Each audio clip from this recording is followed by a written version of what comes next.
nos ajudou o grande mestre, fez crescer a seara e os ceifeiros. Nosso guia bem seguro, nosso líder inconteste, comandante ele é dos seus guerreiros.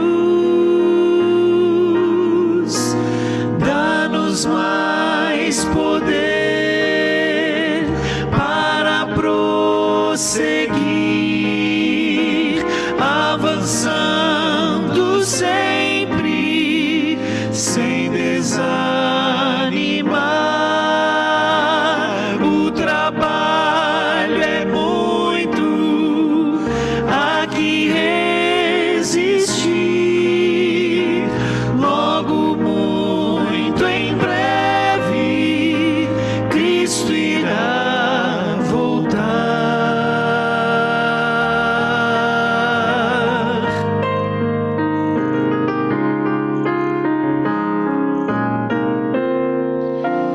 Nós queremos conquistar ao inimigo. Muitas outras posições daqui pra frente, espalhando o amor de Deus a toda hora e a qualquer preço, atraindo a Cristo corações e mentes. Dá-nos mais poder para prosseguir, avançando sempre, sem desanimar. O trabalho é muito, há que resistir. Logo, muito em breve, Cristo irá voltar. Dá-nos mais poder para prosseguir, avançando sempre, sem desanimar. O trabalho é muito, há que resistir. Logo, muito em breve, Cristo irá voltar. Logo, muito em breve,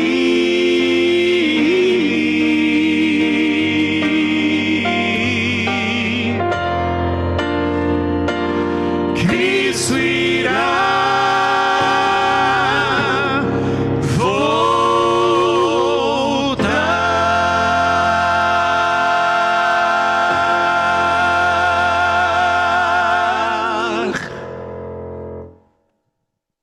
Amém. Louvado seja Deus. Olá, tudo bem? Olha, é um prazer estar com vocês nessa tarde. Eu estou feliz por essa oportunidade de conversar com você sobre os eventos finais do grande conflito e o nosso preparo para a volta do Senhor Jesus.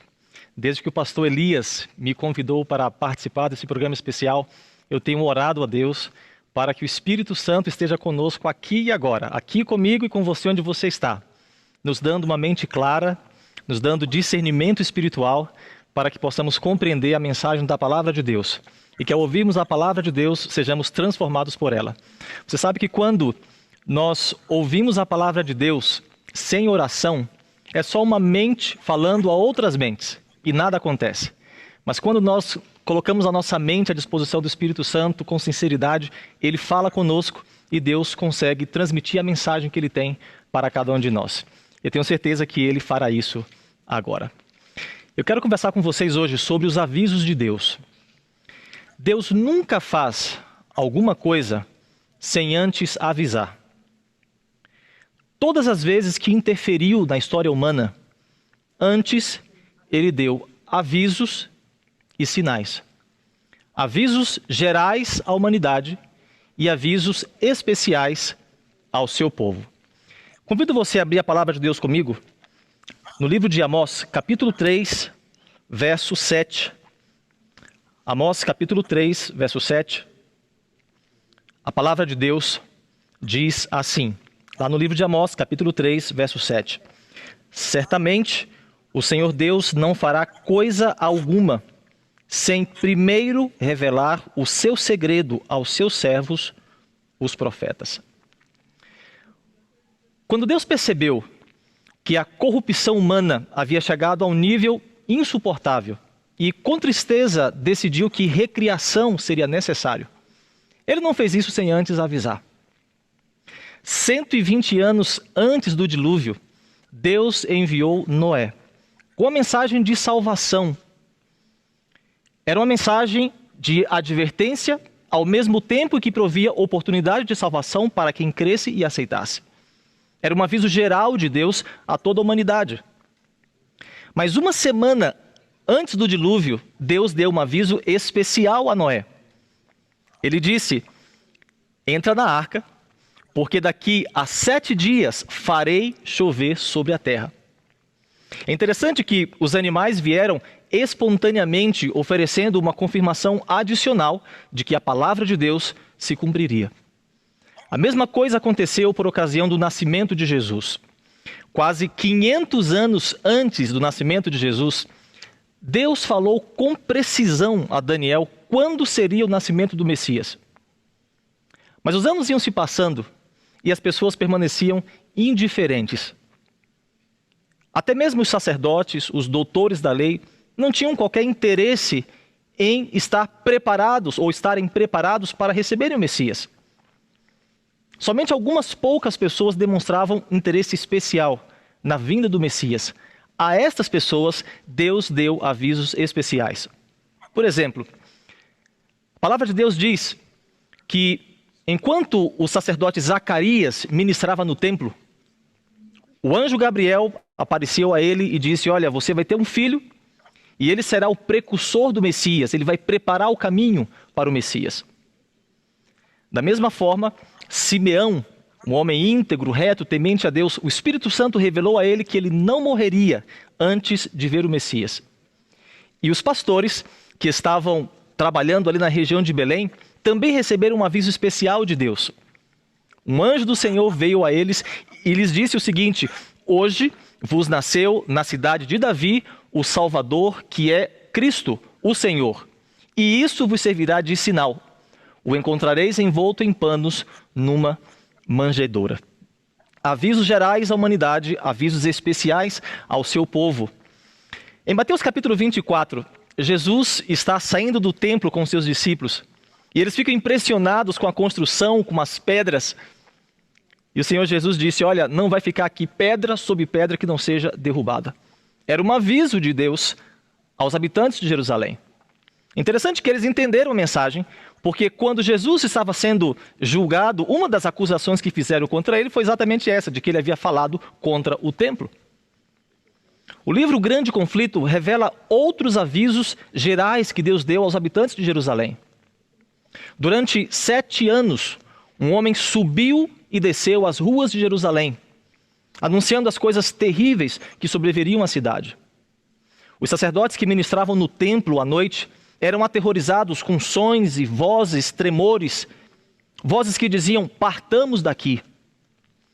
A porta oriental do templo, tão pesada que dificilmente uns 20 homens conseguiam abri-la, foi aberta espontaneamente à meia-noite, sem qualquer interferência humana. Sob as nuvens, ao pôr do sol, eram desenhados homens de guerra preparando-se para a batalha. Eram avisos gerais de Deus aos habitantes de Jerusalém. Mas o Senhor Jesus também deu avisos especiais ao seu povo.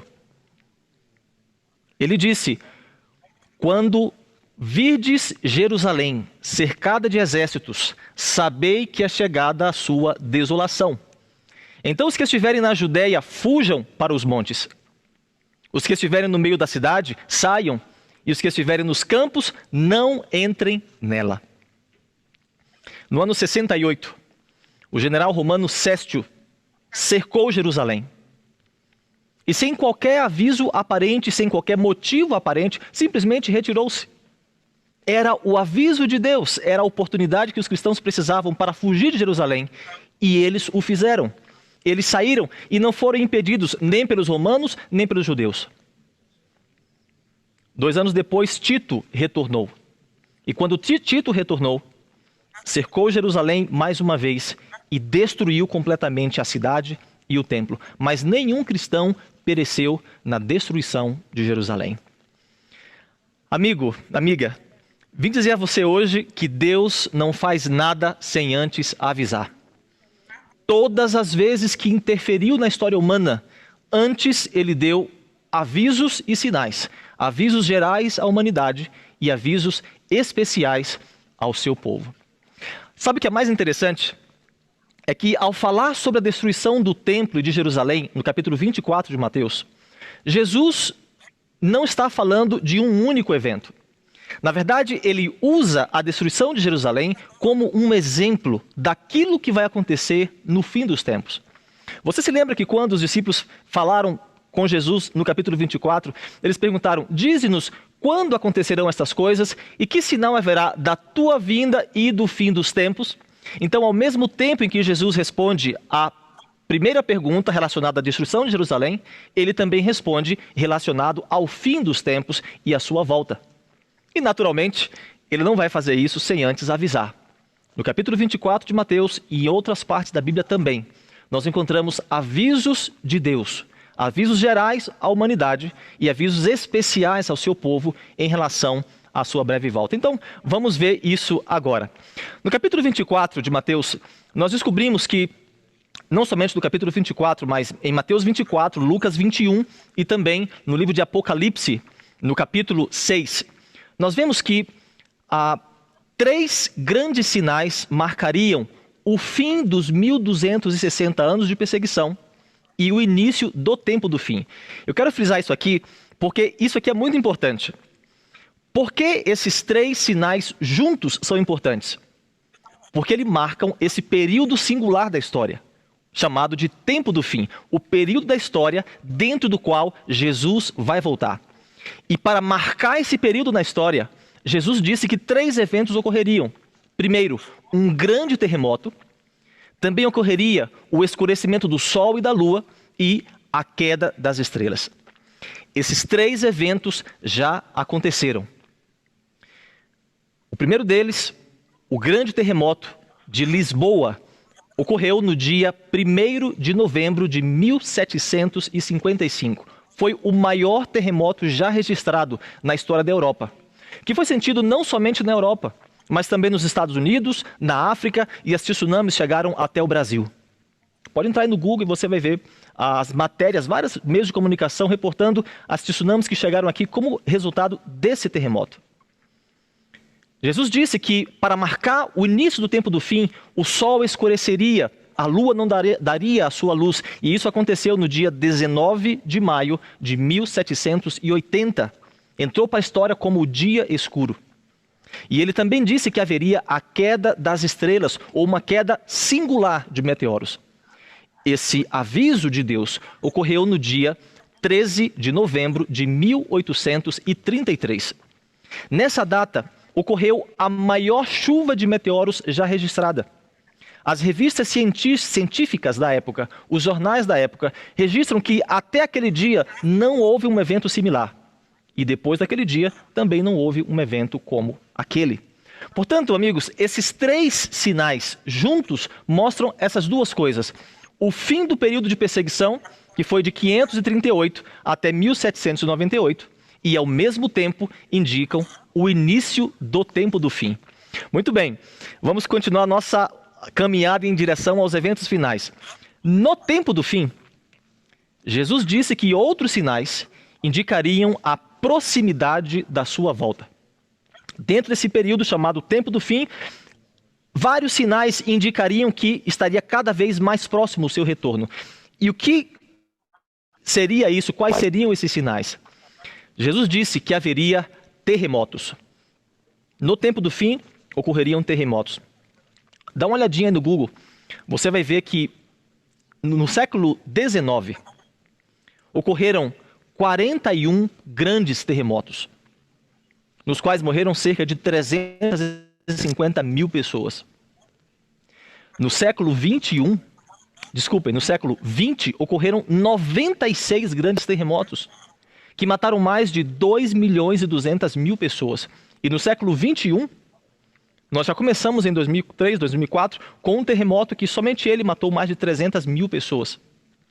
Aquele terremoto na Ásia que gerou as tsunamis que invadiram e mataram milhares e milhares de pessoas. Aí você pode falar, não, mas terremoto sempre aconteceu. É verdade. Mas como você pode observar, esses eventos estão aumentando em intensidade, frequência, extensão. Jesus disse que no tempo do fim, um dos sinais que indicariam a proximidade da sua volta seria guerras, haveriam guerras. Somente nas 2 guerras mundiais, mais de 100 milhões de pessoas morreram. Na Primeira Guerra Mundial, 20 milhões de pessoas. Na Segunda Guerra Mundial, 80 milhões de pessoas. E as guerras continuam. Jesus disse que haveria fome antes da sua volta, indicando a proximidade desse evento. Hoje, a cada 10 segundos, uma pessoa morre de fome ou de suas consequências no mundo. Parece inacreditável, mas você conta até 10, alguém morreu de fome. Jesus disse que haveria catástrofes naturais. As pessoas desmaiariam de terror por causa do bramido do mar e das ondas. Haveria decadência moral.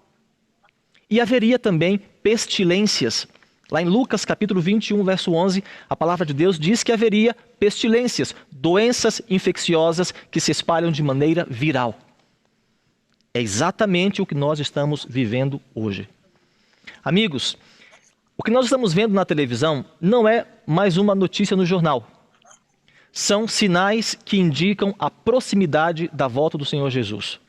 Esses sinais estão aumentando em intensidade, frequência, extensão, quantidade. É como uma mulher grávida se preparando para dar à luz. As dores de parto vão aumentando. E esse é exatamente o exemplo apresentado na Bíblia para descrever como esses sinais se comportariam antes da volta do Senhor Jesus. Esses sinais, portanto, são avisos gerais de Deus a toda a humanidade, para que as pessoas saibam que já estamos no tempo do fim e que no tempo do fim nos aproximamos do final desse período, que é quando o Senhor Jesus vai voltar. Mas além dos avisos gerais que Deus deu à humanidade, relacionados à sua volta, Ele também deu avisos especiais ao seu povo. Esses avisos especiais não são exclusividade do povo de Deus. Foram dados ao povo de Deus para que o povo de Deus comunique ao mundo. Mas foram dados ao povo de Deus no tempo do fim.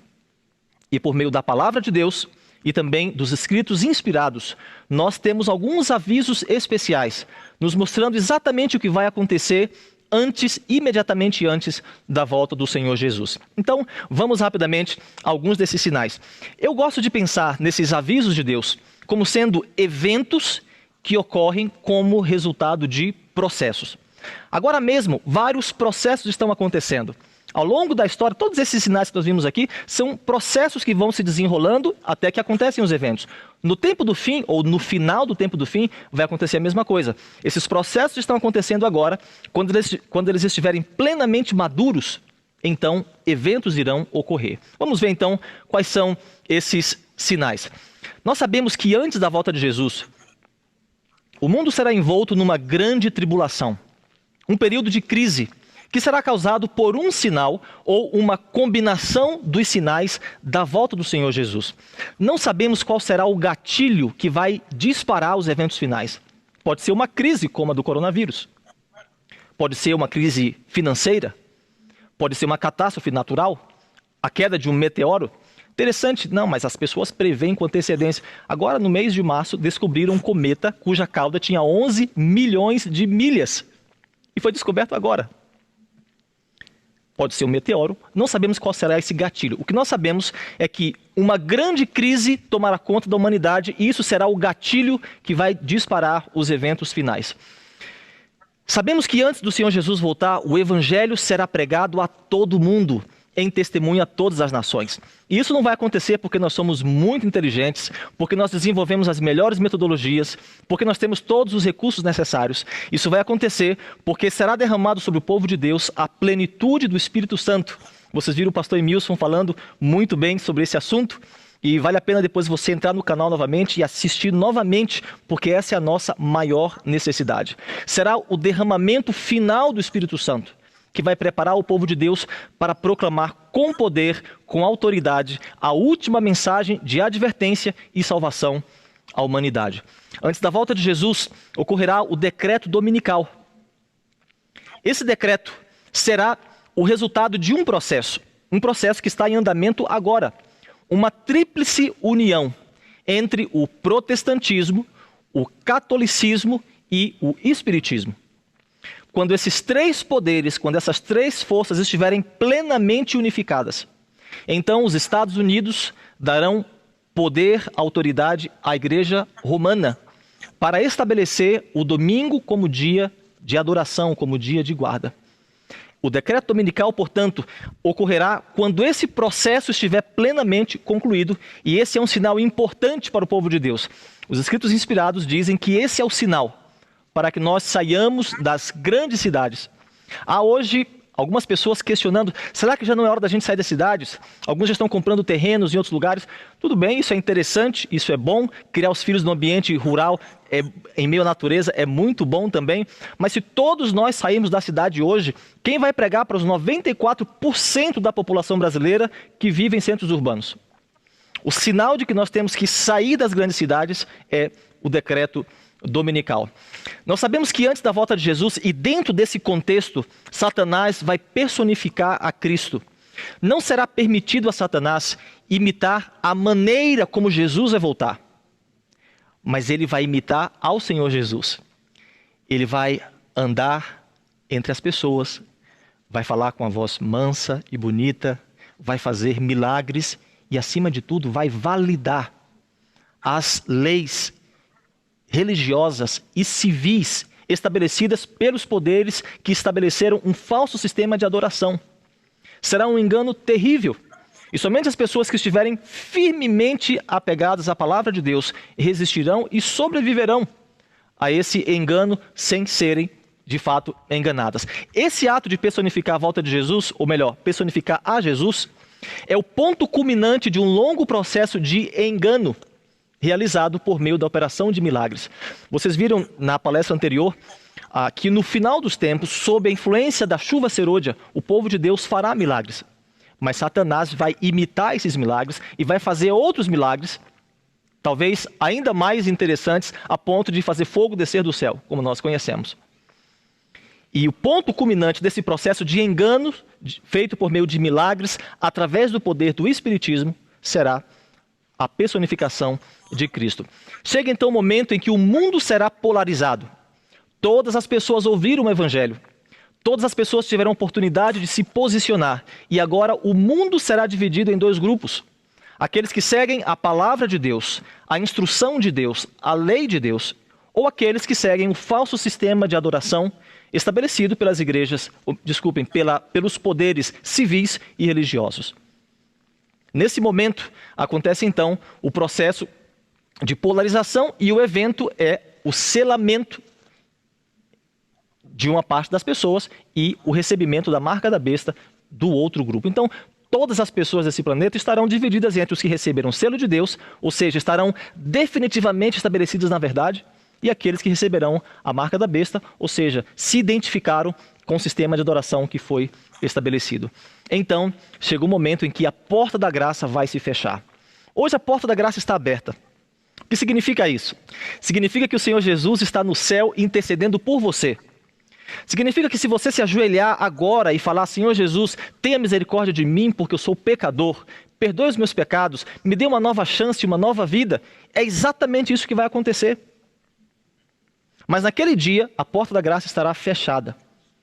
Chegará o momento em que o processo de restauração desse planeta terá que ser concluído.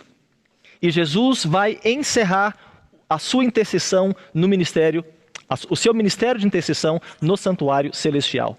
Como consequência do fim da sua intercessão, ocorre então o fechamento da porta da graça. Cai então as 7 últimas pragas. Amigos, todas as calamidades que nós vemos nesse planeta hoje estão temperadas pela misericórdia divina. Tudo de ruim que acontece ainda tem o tempero da misericórdia divina. A crise do coronavírus está aí, matando milhares de pessoas em todo o mundo, mas ainda tem o tempero da misericórdia. Tem auxílio do governo, tem agências não governamentais dando suporte, tem o suporte das igrejas, tem o apoio de parentes e amigos, tem médicos trabalhando para curar, ainda tem a misericórdia divina. Mas nesse momento, o mundo chama de o soltar dos ventos, lá em Apocalipse capítulo 7. Sabe o que significa isso? Vento, na profecia bíblica, significa caos político, caos social, agitação, confusão, tragédias. Tudo isso é representado pelo símbolo dos ventos na profecia. Nesse momento, o Espírito Santo será retirado dos ímpios. O mundo será entregue à sua própria sorte. E as pessoas vão experimentar um estado de caos nunca presenciado antes. O povo de Deus não sofre as últimas pragas, mas passam pela angústia de Jacó. Sabe o que é isso? É aquela angústia, aquela incerteza, aquela dúvida que talvez essa pessoa ainda nutra no seu coração, porque não sabe se todos os seus pecados foram confessados. Se ele ou ela recorreu ao Senhor Jesus durante o tempo de graça, para suplicar perdão e renovação, para manter o seu nome escrito no livro da vida. Então esse é um ponto que vai ocorrer antes da volta de Jesus. Entre a 3ª e 4ª praga, então, acontece o decreto de morte. Vejam, todo mundo está seguindo as autoridades civis e religiosas. Aquele que personificou a Cristo está validando as decisões dessas pessoas. Somente um pequeno grupo de pessoas consideradas fundamentalistas não vão seguir essas instruções. Então, a população terá autoridade para matar essas pessoas. E é exatamente por isso que o tempo de angústia será abreviado. E, finalmente, ocorrerá a ressurreição especial. Essa não é a ressurreição de todo o povo de Deus. Somente os que morreram pregando a última mensagem de advertência ao mundo e aqueles que foram os responsáveis pela morte de Jesus ressuscitarão para ver o Senhor Jesus voltar. Esse é o momento em que o povo de Deus vai saber que chegou o seu livramento final. E então, amigos, nós veremos uma nuvenzinha do tamanho da mão de um homem no céu. É o sinal do Filho do Homem, é o sinal do Senhor Jesus. O céu vai se enrolar como um pergaminho. Nós vamos ver essa nuvenzinha crescendo, crescendo e crescendo cada vez mais. Uma glória nunca presenciada pelos olhos humanos irá circundar essa nuvem. Nós vamos ver milhões e milhões de anjos ao lado do Senhor Jesus. E nós vamos ver Jesus voltando nas nuvens do céu, com poder e grande glória para buscar os seus filhos. Nesse momento, os ímpios vão perecer pelo esplendor da vinda do Senhor Jesus. Os que morreram em Cristo ressuscitarão primeiro para receber a sua recompensa. Nós, os vivos, seremos transformados num abrir e fechar de olhos. Aquilo que é revestido de corruptibilidade, ou melhor, aquilo que é corruptível será revestido de incorruptibilidade. Aquilo que é mortal será revestido de imortalidade. Juntos, os que ressuscitaram, os que formos transformados, seremos arrebatados para o encontro com o Senhor nos ares. E assim estaremos para sempre com o Senhor. Amigos, esses são avisos de Deus para você. Não coloquei as referências aqui porque vocês percebem que a tela não tem muito espaço, iria confundir um pouco, mas se você quer todas as referências, coloque o comentário aí no YouTube, coloque o seu comentário e eu teria o maior prazer de enviar as referências, todos os textos bíblicos e também dos escritos inspirados para você. Agora, ouve o que eu vou dizer para você. Para você passar por esses eventos e processos, vai ser preciso uma fé sólida, do tipo que não se constrói do dia para a noite. Uma fé que permaneça firme, ainda que seja severamente provada. E se há um período em que a fé de alguém será provada, será esse o momento. Hoje é o dia, agora é a oportunidade que você tem para desenvolver esse tipo de fé. A revelação nos diz o seguinte: o tempo de angústia que está diante de nós exigirá uma fé que possa suportar o cansaço, a demora e a fome. Fé que não desfaleça, ainda que severamente provada. O tempo de graça é concedido a todos, a fim de que se preparem para aquela ocasião. Hoje é esse tempo, é o tempo de graça, é a oportunidade que nós temos. Então, eu quero falar agora especialmente a dois grupos de pessoas. A você, que já se considera parte do povo de Deus, que já foi batizado em nome do Senhor Jesus, que está esperando a volta do Senhor Jesus. Quero dizer o seguinte a você: hoje é o dia, agora é o momento, essa é a oportunidade que Deus te dá para você dizer: Senhor Jesus, eu estou aqui e eu quero estar preparado na tua volta. Derrame sobre mim o Espírito Santo. Eu quero ter a plenitude do Espírito Santo. Tudo que está disponível, tudo que o Senhor está disposto a dar, eu quero ter. Não só para poder atravessar esses eventos, mas especialmente para ser um instrumento poderoso nas mãos de Deus, para espalhar ao mundo a mensagem de restauração e esperança que vai preparar as pessoas para a volta de Jesus. Sem o Espírito Santo, você vai ficar só ocupado, vai correr de um lado para outro, mas não vai fazer nada que seja útil do ponto de vista de Deus. Então, hoje é o dia, agora é o momento de você buscar a unção plena do Espírito Santo. Hoje é o dia de você abrir mão das distrações que chamam a nossa atenção, mas que nos afastam de Deus. Você que ainda não foi batizado, que ainda não tomou a sua posição ao lado de Jesus, mas que já acompanha a igreja, já assistiu muitos vídeos, acompanha Novo Tempo, já recebeu estudos bíblicos, mas ainda não tomou a sua posição. Quero dizer para você que hoje é o dia da sua decisão. Hoje você está vivendo no tempo de graça. A palavra de Deus diz que em breve chegará o momento em que as pessoas correrão de um lado para o outro em busca da palavra de Deus, mas não a encontrarão. Correrão de mar a mar, de norte a sul, querendo ouvir a palavra de Deus, mas não a encontrarão. E eu não seria sincero se eu encerrasse essa programação, ou essa minha participação na programação, sem dizer mais uma coisa a você. A palavra de Deus diz assim: certamente aquele dia vem e arderá como fornalha. Todos os soberbos e todos os que praticam iniquidade serão como restolho, de forma que não restará nem raiz, nem ramo. Mas para vós, que temeis ao meu nome, nascerá o sol da justiça, trazendo a salvação debaixo das suas asas. Essa promessa é para você. Ninguém precisa se perder. Todos podem ser salvos. Quando virmos essas coisas acontecendo, é hora de dizermos: esse é o nosso Deus a quem aguardávamos. Faça isso hoje. Seja essa a sua experiência, e esse é o meu desejo, para que essa seja também a minha experiência. Em nome de Jesus. Amém.